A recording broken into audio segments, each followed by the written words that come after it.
Now for these questions we need to divide by a 2-digit number. So first we have 120 divided by 15.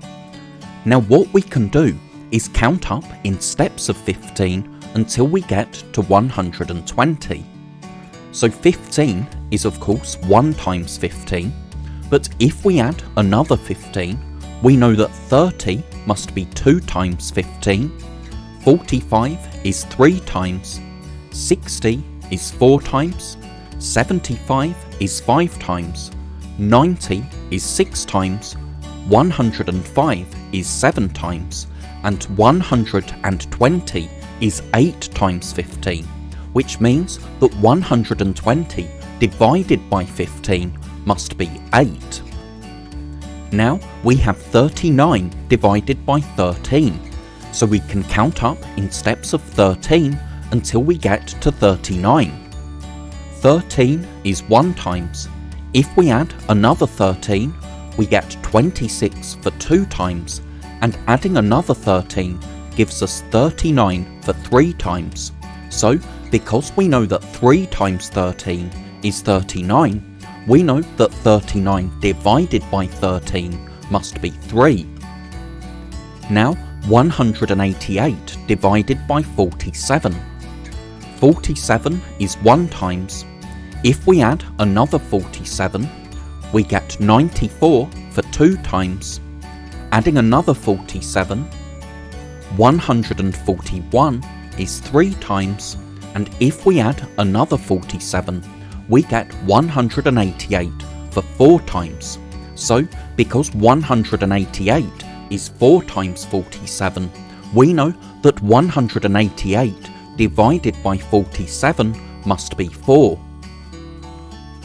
Now we have 258 divided by 43, so we need to count up in steps of 43. 43 is 1 times. Adding another 43 gives us 86 for 2 times. Another 43 gives us 129 for 3 times. Another 43 gives us 172 for 4 times. 215 for 5 times.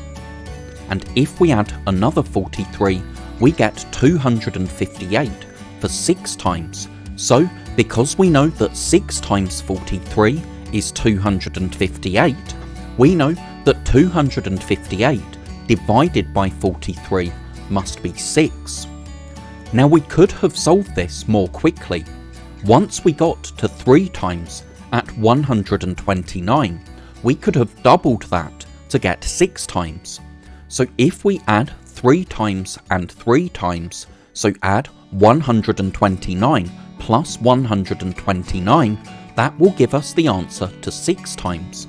9 plus 9 is 18, 1 plus 2 plus 2 is 5, and 1 plus 1 is 2.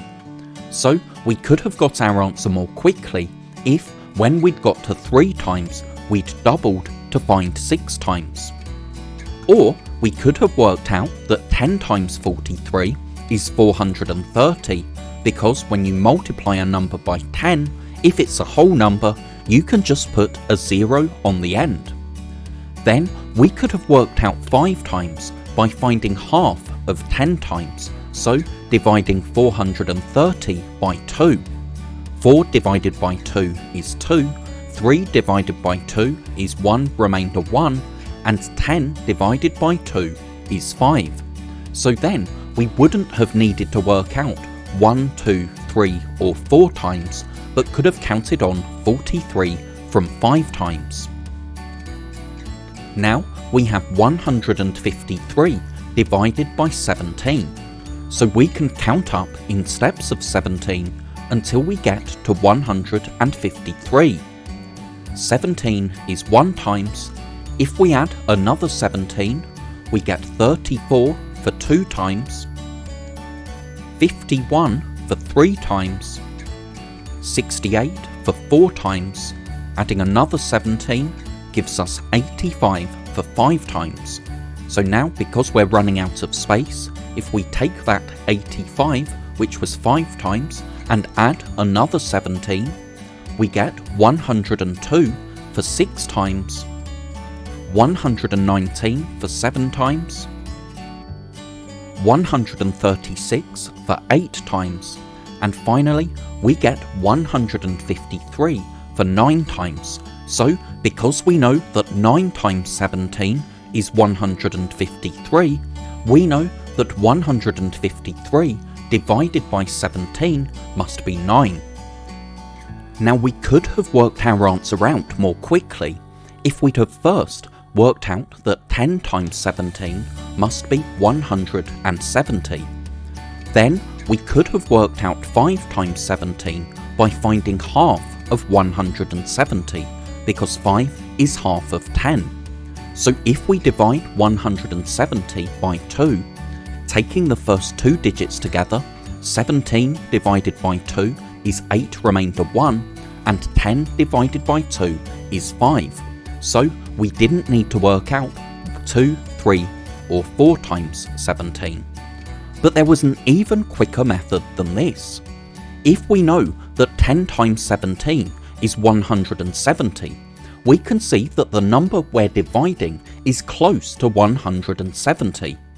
Now 1 times 17 is of course 17, but if we subtract 17 from 170, that will give us the answer to 9 times 17, because if we subtract one lot of 17 from 10 17s, we get 9 17s.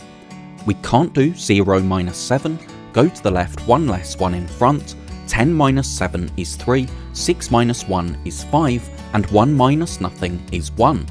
So we can work out straight away that 9 times 17 is 153, just by realising that 153 is 17 less than 170, so 17 less than 10 times 17. So we didn't need to do any counting in 17s at all to answer this question. Thank you so much for watching. I really hope that was helpful.